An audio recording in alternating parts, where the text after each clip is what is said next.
What's up, guys? Brian Wilson here with Força Martial Arts, Russellville, Arkansas.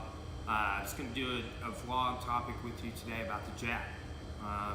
Just recently filmed one over stances and fighting and striking, and I want to talk to you about the jab, and I have another one planned for backing up and fighting. Okay, so I think these are all really important topics. I kind of talked about that in the first video on stances. And I think they're all very beginner-related topics. One of the most archetypal phrases that I think that we pay lip service to out here in the striking world, whether that's boxing, kickboxing, MMA, is establish your jab. I've thought about that a lot over the years. Okay, I've been training martial arts for around 13 years. I own a very successful academy, around 250 students, and I've taught striking and established a boxing club in 2013. It was really embraced striking, right? I talked last video about how I tried to kind of overcome some stereotypes about MMA fighters not having good boxing. It's something as soon as I got into MMA and was cross-training with boxers, that, you know, they just kind of talk shit. Like, yeah, your striking's crap. And generally speaking, at that time, 2008, 2009, that was the trend. People in MMA did not have good boxing. Traditionally, people in kickboxing, whether it's Muay Thai, a lot of the Dutch, the European kickboxers, they tend to have better striking. But boxers, they're at the top of the heap for hands, and that's why you even survey your hand techniques in your traditional martial arts like karate, taekwondo, kung fu. Western boxing is just superior, in my opinion. Right? And if you have an alternate opinion, cool. Just know that I study all these things. I'm not trying to come out against you or anything.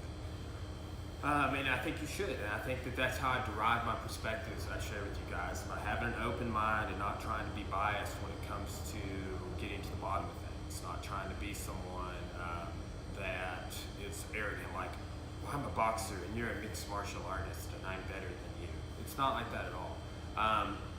But I do think that we should try and overcome these stereotypes as a martial arts community. And back on establishing a jab. Very important topic, but how do you do it? And not to get into the technical nuances and complexities of the jab. We have a playlist on our YouTube channel for that where you can sort of see like, oh, there's a lot of strategies there. Just generally speaking, here's how I see the jab. It is the ultimate range and depth finding tool in your toolbox, right? I kind of feel like it's almost like if I were to do an analogy or a metaphor for a tool in a toolbox, that's something that people use the metaphor in martial arts a lot. It would be like my chalk line, my level, my square, right? It would be the stuff that it would be, I would analogize it to the stuff that I would use before I got in to do a job. I'm checking my angles, I'm doing all this stuff. So the jab is just a sort of measuring tool. Yeah, you're gonna hit people with it, and there's ways you can have a thunderous jab. Everybody always talks about that jab Anderson Silva knocked Forrest Griffin walking backwards with, right? And really what that was what we call a swing step, right? Mentioned swing steps in our last video. We got some videos out about them, and we're always using swing steps to back up and get angles. But jab, typically, it's not going to knock your opponent out, so you got to kind of work from that. Doesn't mean you can't have a stiff jab. There's different kinds of jabs, a peppering jab, stiff jab. You're jabbing them while they're jabbing you. Going high and low, low and high, and combining those patterns. One of my favorite sets to do, and I just taught this at a kickboxing seminar, is single, double, triple. All high, single, double, triple. And then high, low, high. And then low, high, low.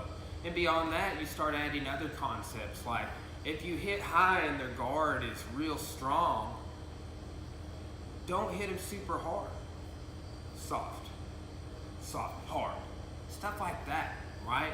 you gotta add concepts, fakes, misdirections, slide out, then jab. There's so many things that you could do to establish your jab. In Golden Gloves last night, one of the things I kept coaching Tim to do was, this is a situation that comes up in fighting a lot.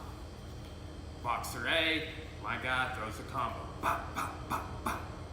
Boxer B covers up, moves, absorbs the strikes, goes to return. Let's say that combo Tim threw was jab, cross, hook, cross, 1, 2, 3, 2. The other boxer kind of covers up, and then he's like, oh, I'm going to go in at 10 now. That's a great time to jab.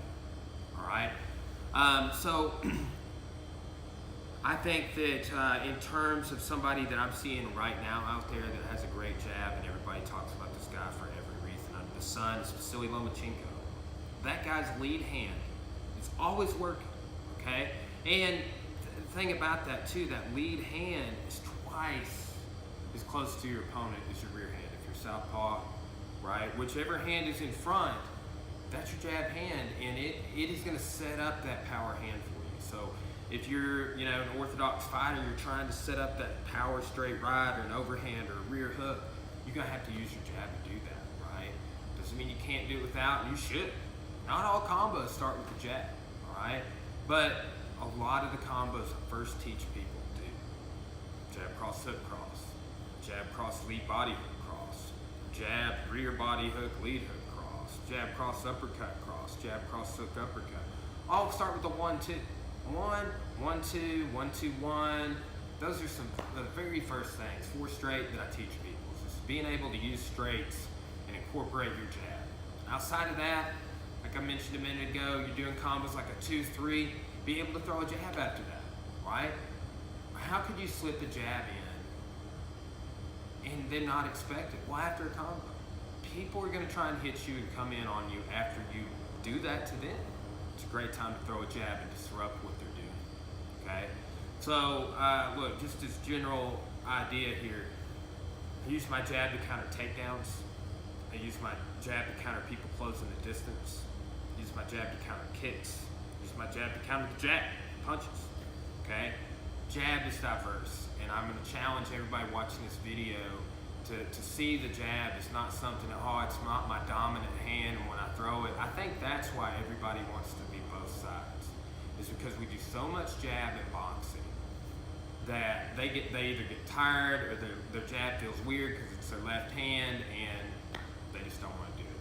That's another reason why that is definitely something that I'm hard on developing every day that I teach a class, week in, week out. The jab, the jab, the jab, the jab.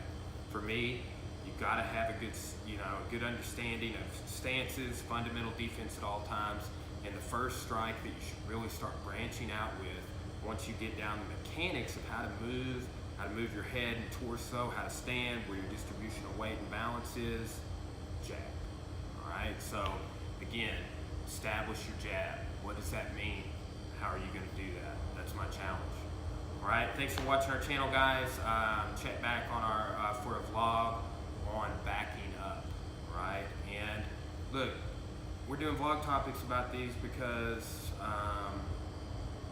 it comes up all the time.